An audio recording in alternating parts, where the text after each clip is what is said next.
নদী ভাঙিয়েছে, মানুষ ঘর বাড়ি নিয়ে কোথায় যাবে?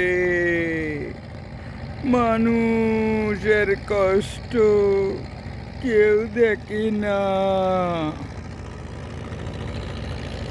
কালি সবাই বিল্ডিং বানা নিয়ে ব্যস্ত, আর কানাডায় বাড়ি করে নিয়ে ব্যস্ত।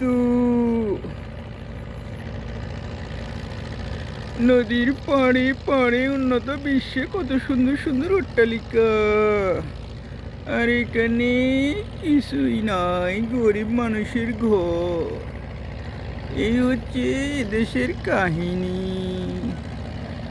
নদীর ভাঙন রোধ করতে পারলে এখানে অনেক বড় বড় অট্টালিকা তৈরি করা সম্ভব হতো, কিন্তু এদিকে কারোর নজর নাই। প্রকৃতির আসল খেলা এখান থেকে দেখা যায়। সবাইকে ধন্যবাদ।